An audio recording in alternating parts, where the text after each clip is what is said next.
Hello and welcome to the 53rd episode of The Real List, a podcast about our real list.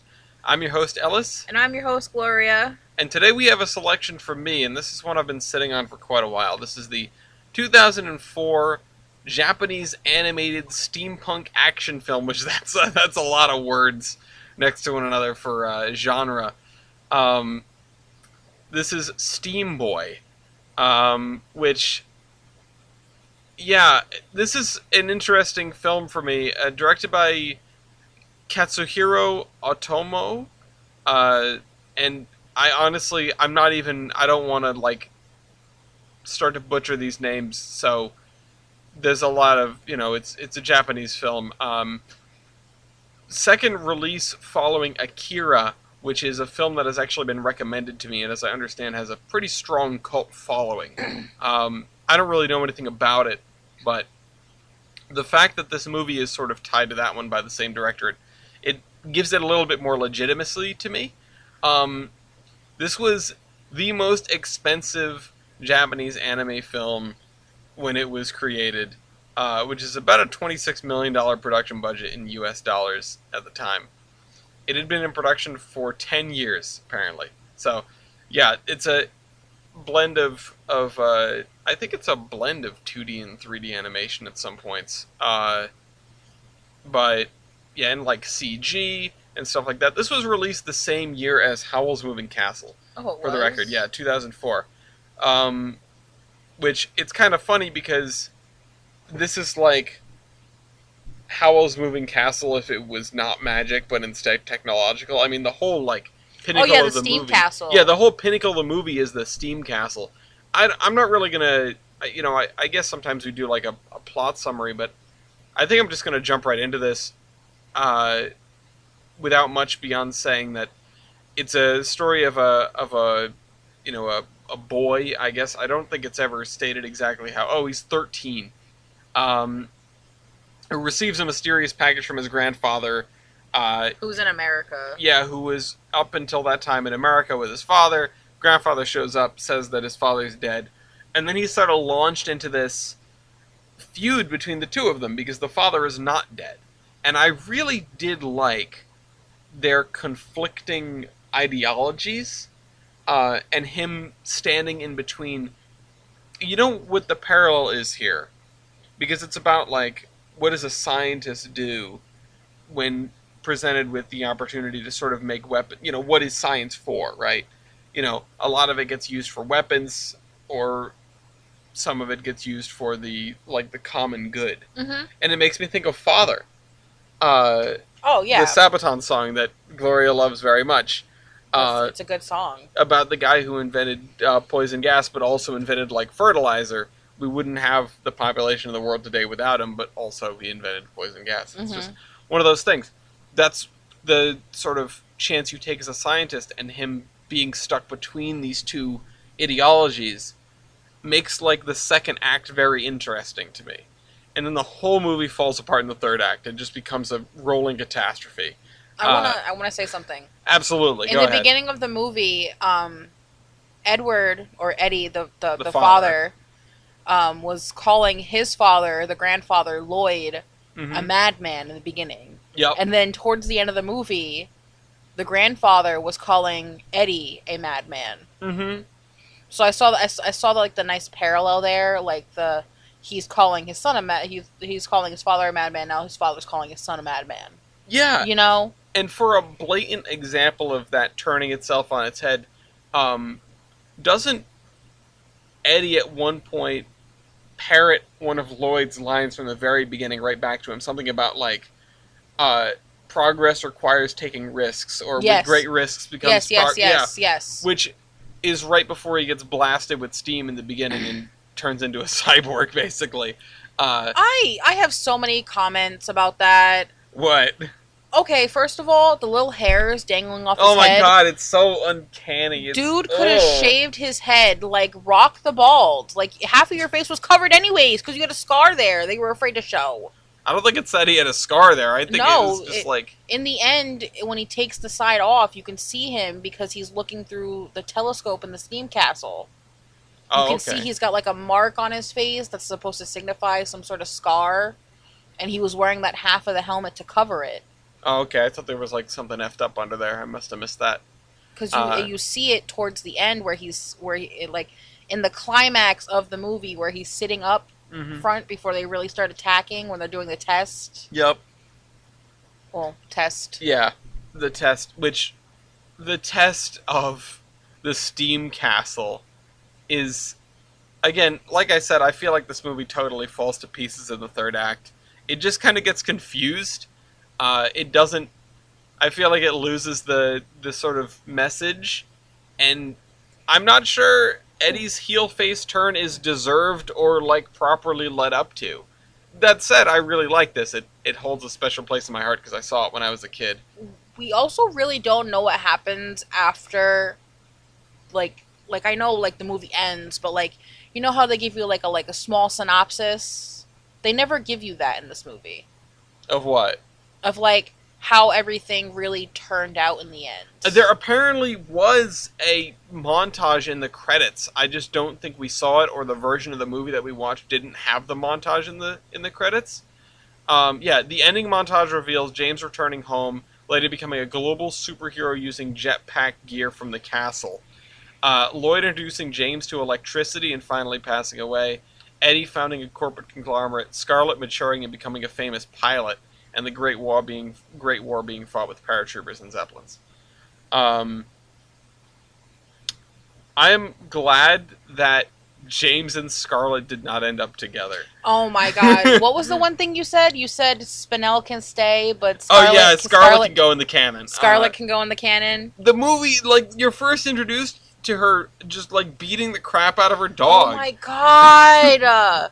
Oh my god. Why have a dog if you're gonna beat the crap out of it? Like she was literally like punching him, like yeah, like mashing his head. Full on, like mashing his head, like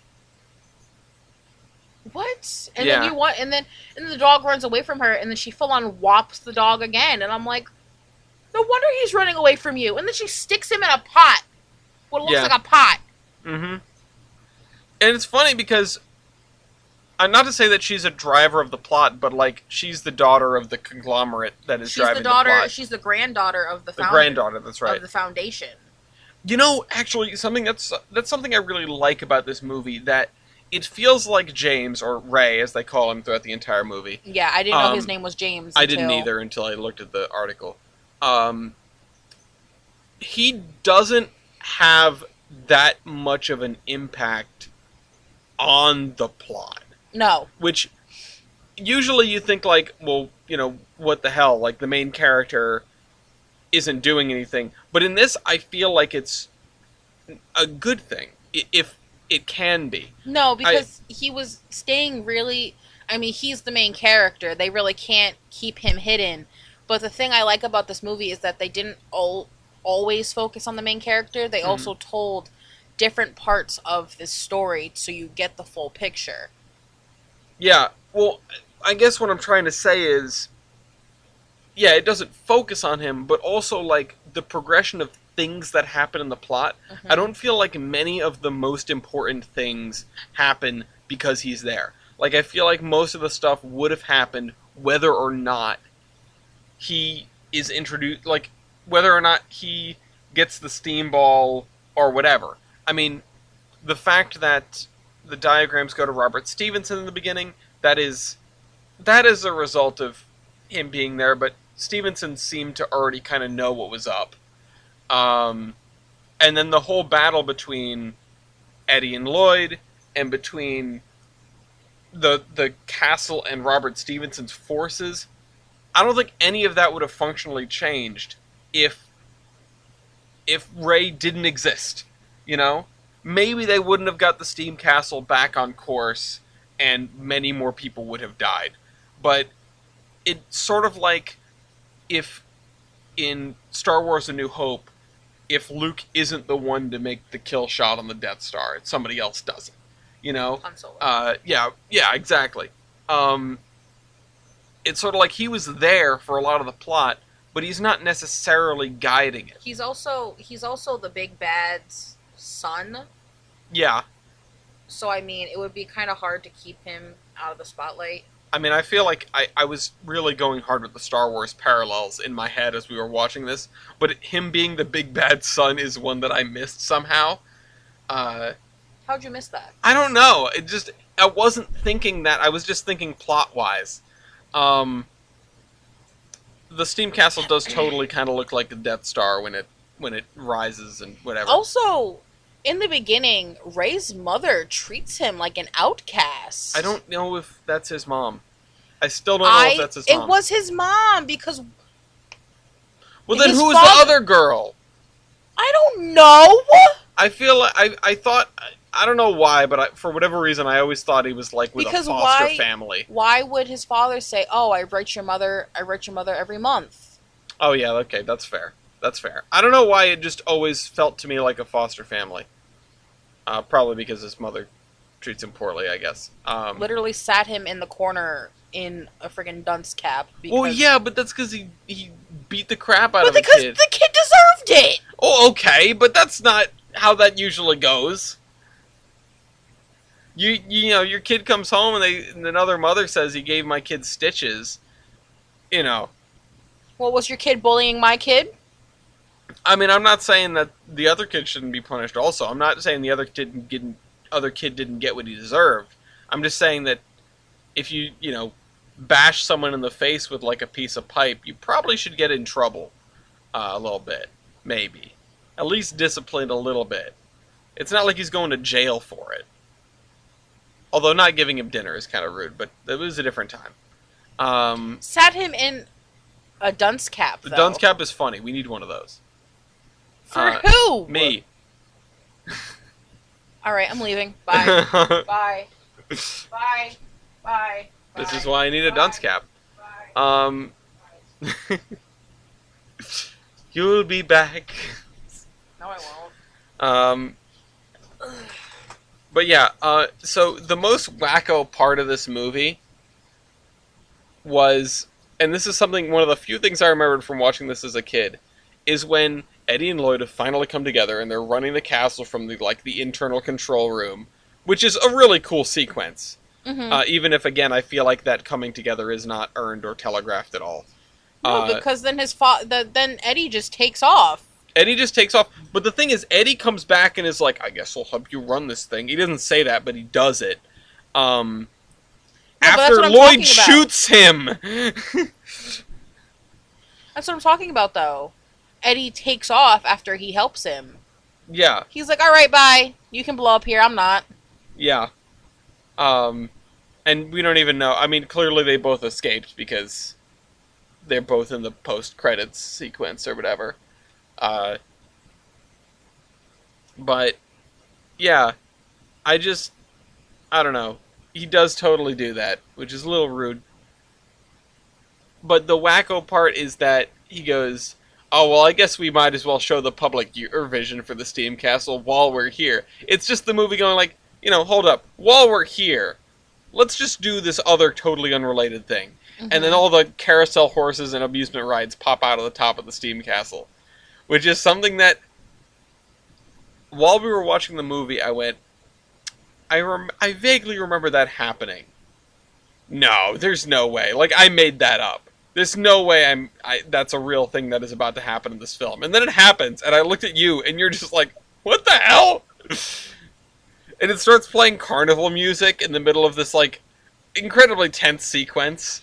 I'm like, this is a fever dream, isn't it? It is. Again, the whole third act is whack. Oh, and then the opening of the movie, and the actors start talking. I'm like, you're like, I hope this is... Yeah. You're like, I hope this is an American. I hope this is in the right language. In American.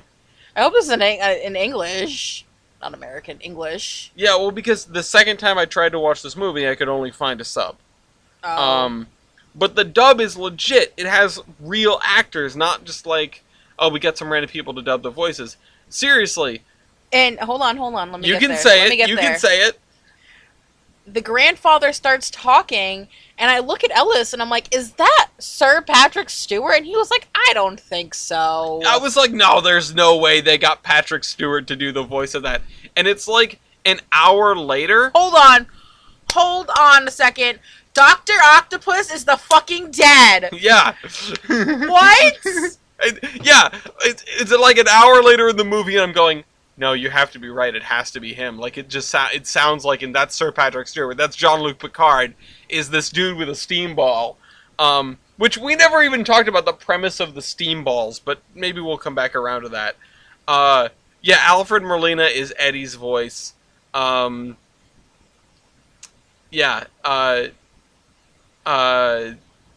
yeah.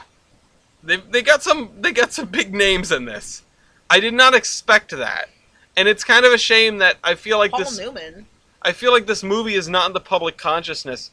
Probably, again, because, like, it's two-thirds of a good movie. Newman. No, not Paul Newman. I thought it said Paul Newman. Going by it pretty fast. But yeah. I mean, this is just like, I mean, it's the best steampunk movie that I know of. This is the only steampunk movie I know of. It really does sort of a service to the genre of being Victorian science fiction, of being, yes, this is what steam can do, and this is like the bleeding edge of reality and possibility of what steam could do. You know, the steam castle is the warp drive of, or the steam ball is the warp drive of steampunk. It's like, we made a machine that can do unlimited amounts of steam. And it is a machine in a sense. It's like super compressed, pure mineral water they found in Iceland. And then they found it again in Alaska, and they managed to make these things. There were 3 of them. Which, yeah, it is a really unique sort of piece of tech that makes the movie work. And also the steam ball just cutting that building. Oh yeah, right at the beginning when he like opens it. Yeah, and that's a great way to frame the power that this thing has. Yeah, We're on the same wavelength. It's a great way to, like, as a thing in a piece of media. It's a great way to introduce, like, oh, this thing has incredible power. It's a great show don't tell. Yeah, I do. As annoying as Scarlet is, especially in the beginning, you can care that she cares about people, at least a little bit. I mean, she definitely starts simping for Ray immediately, and cares about him and his life. Like, she doesn't want him to die. And when she realizes there are people in, like, the steampunk mech suits, the steampunk metal or armor suits, she's pretty upset about that. So, yeah. Sorry, she just looks very familiar. Called Scarlet one of the most obnoxious characters he's ever encountered, and hardly stands up to her movie equivalent. Can you mouse over that? Is that? Where? Oh, hold on. Katie Scarlett O'Hara Hamilton. Oh, okay. Oh, wow. That's interesting. Katie Scarlett O'Hara Hamilton Kennedy Butler's fictional character in Gone with the Wind. The name was taken from Gone with the Wind. I did not expect that at all. Yeah. What did you pull this open for? What were you curious about? Her name sounded familiar, and I'm trying to figure out if she was in anything else that we've watched so far. Hold on, scroll down. There should be like a list. No, I guess not. Other animations, hold on. Oh, she was Charmcaster in Ben 10. That's interesting. No, she was in a movie we watched. In a movie we watched? I swear her name seems... Bolt and Tangled. Hold on, filmography. If anybody knows who Carrie Walgren... This was the voice of... Hold on. What's her name? She was in Naruto. Ah, that's... Oh, that's what you know her from? Yeah, hold on. There's gotta be some more. Naruto. Naruto, yep. Hellsing. I don't know what else would be in here. Marvel Future Avengers. Interesting. Yeah, no, I don't recognize any of these, but I mean, I swear she's a well-known individual, so she's done a lot of voice, like dubbing performances. That's Oh, interesting. animations. Oh, Hold on. regular animation. This is She what was in Kim Possible, Phineas and Ferb, Who is Penguins of she? Madagascar, Who's she? Ben 10. Kim Possible. Oh. She was Electronique. Yeah. Again, as Charmcaster. Back of the barn. She was an Archer as Anka Schultz. Oh my God, she was the teenager! She was the teenager! Yay! Well, there you go. That's where her. That's why her name sounded so familiar. Oh my God. Oh my God. Oh, She was in also Clone Wars. Jessica in Rick and Morty. She's Jessica in Rick and Morty. Oh my God. That's She okay. was also Yeah. in the Clone Wars too. I she don't was in remember Uncle like Grandpa. anything about the Clone Wars. Guardians of the Galaxy. In a TV show, Guardians of the Galaxy, Loud House, Samurai Jack. Oh my God. She's been in a lot of things. Like I didn't know her because I don't know voice actors really that much. Also in Shrek the Third as Old Woman. We're just going through her IMDb. We're not talking about the movie. I want to talk about the movie. All right, talk about the movie then. Well, I don't know what to say. We're going through Carrie Walgren's IMDb page. Well, actually, her Wikipedia page. But like, I don't know. You got any questions you want to Do you ask have me? any thoughts? I don't know. There's so much stuff. So, when we first sat down and watched this movie, and they were going through like the scenery of the film, I was like, "Is this a Studio Ghibli film?" Yeah, that's right. You were like, "I don't think so. I don't think this is." And I was like, "Well, like it's just there's just so many beautiful scenes in this movie, and it reminds me so much of, you know, any Studio Ghibli film that I've seen." It has that same, you know, Animation Japanese type. animation style, but I feel like because it is a steampunk film set in Victorian London, it really ends up being it feels to me like a blend of animation styles. But I don't know animation that well. I mean, I really don't have anything to say. I mean, I think this movie was really well put together. I mean, I was making my own little commentary throughout the film, Yeah. like, and you never tell me to shut up. So No, I'd rather you not actually, because I never shut up. And I really like it when you are vocal about the things that you're like picking up on or whatever in a movie. I would also like to mention how Ray can just sit on the sidelines and build a machine out of nothing in 10 minutes. Yeah. Well, he has the mono wheel at the beginning of the movie. Oh my which God. I always loved, and Oh then my it gets God, destroyed immediately. I thought he was gonna die. That would have been a short movie. I was like, oh, and also the thugs, like from the Foundation too. The thugs are cool, and I love how they don't go away. I also wanted to talk about the first thug that's trying to grab at Ray, and I was like, you're just trying to grab at a poor pregnant boy. Because he's got the ball under his When he shirt. put the steamboat in his shirt, he looks like a pregnant child. I was like, who's chasing that pregnant child? Stop chasing that pregnant child. Oh, man. Yeah, and they're getting chased down with, like, the giant machine, which yeah, I love your comment. What? That this is the machine that almost beat John Henry. Oh, yeah. Yeah, He's getting chased down with a giant machine. He gets chased under the train tracks. What was it, like a steam plower? Or Yeah, like it's a, like a some steam sort car? of steam car thing. It looked like a steam tractor. Yeah. It looked like a giant steam tractor, and then Except it goes way faster and than a ex- steam tractor. except that thing demolished his house. Yeah, that's right. Tore up his whole house. You know what, like, made me sad just as, like, a foamer? Was that they introduced Robert Stevenson, and then he gets his twist villain moment, where he's actually not any better than the Foundation because he also wants the Steamball to make weapons of war to, like, you know, wage war against the Foundation. Which, he's doing it for, quote-unquote, better reasons. Because he wants to defend Britain, and he wants to make sure that his country has the best technology. But, like, is it really... It's not any better. And that's sort of, again, why I like the way the antagonists are set against each other in this movie. Because there is no clear good. You know? even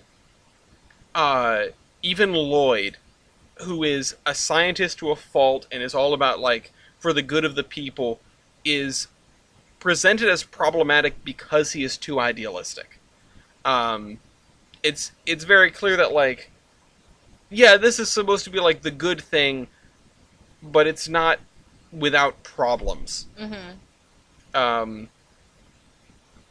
What was? Oh, the fact that their last name is Steam also is Yes, like a that very threw me off. it's a very Japanese movie thing. It's a very like anime thing to have, the last name be Steam. Uh, I was like, wait a minute, his last name is Steam? yeah. Hold on. Let me just. Oh, what was the full name of the main character in Speed Racer? Because I want to know what. Because I want to see if this is as common as I think it is. I just feel like this. It's just normal for. His Americanized name is Speed Racer. Yeah. That's what they call Speed's him. full name is Go Mifune. Became Speed Racer. Yeah, it's just the very literal names. It just feels like a Japanese media thing to me. I don't know why. I don't know if that's me stereotyping. I don't watch a lot of anime, but I used to. when it came out that when it's mentioned in the movie that their last name is Steam, you had this like moment of bewilderment, and I went, "Oh, of course."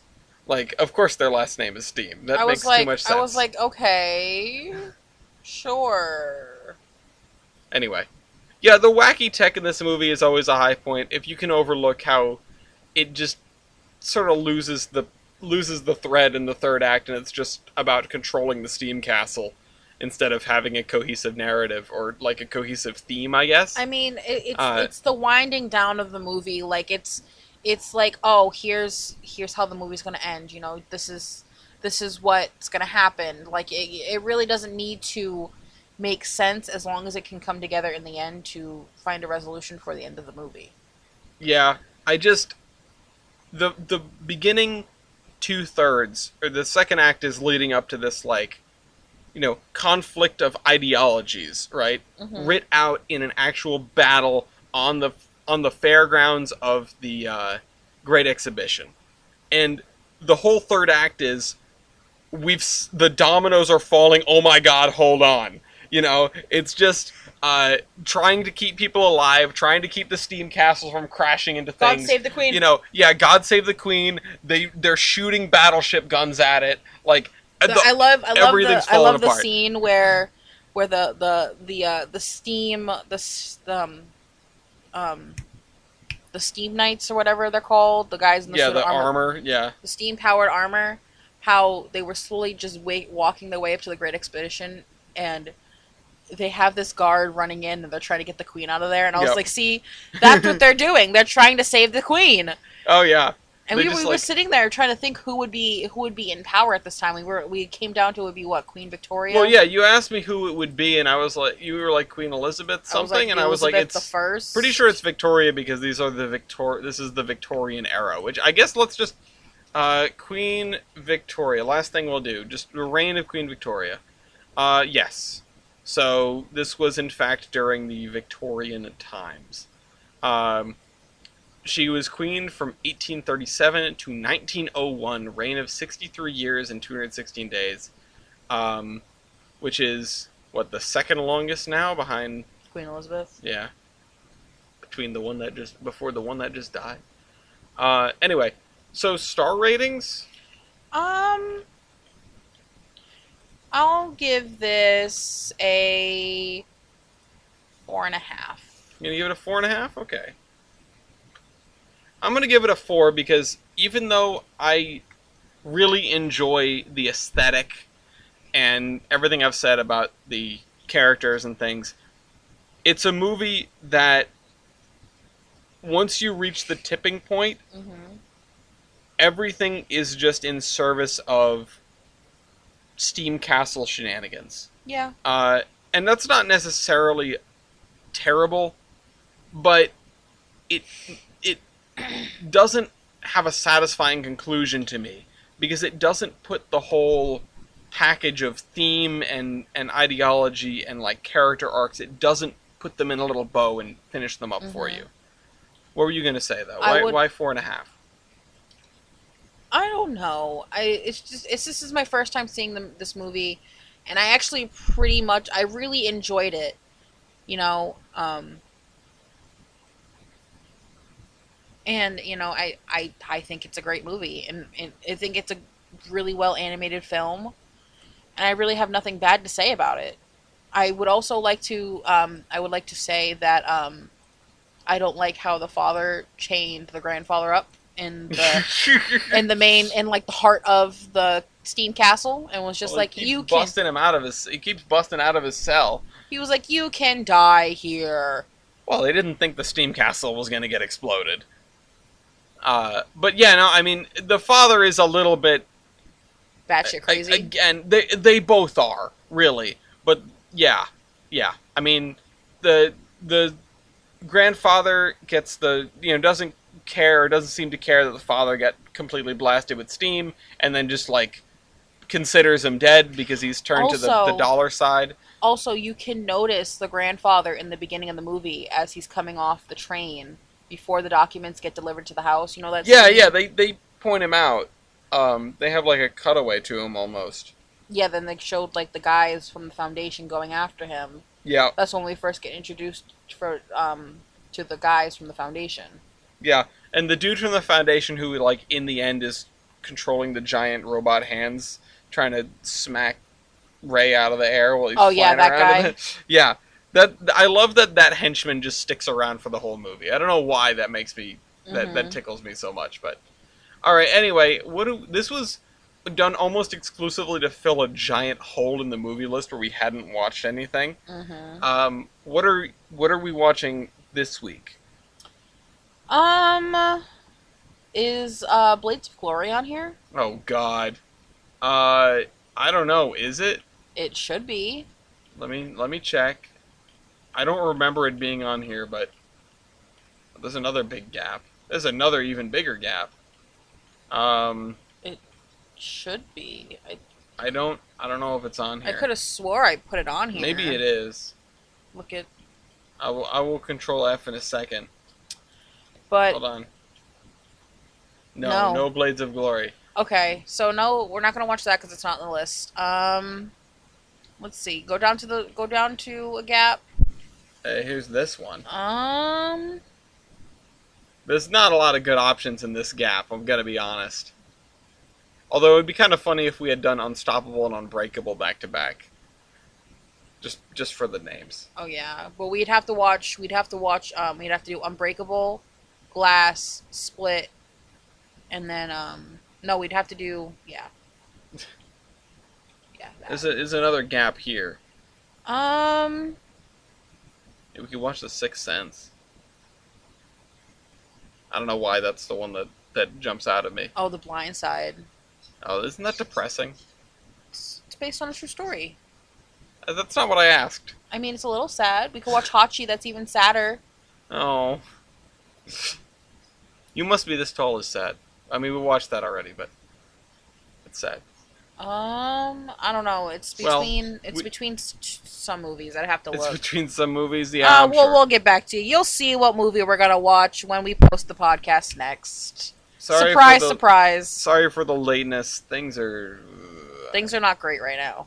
Yeah, not between us. Things are great between us. Things are great between us. Life is just not well. Dealing us a nice hand. But we'll see you next week with another movie anyway. Bye. Bye.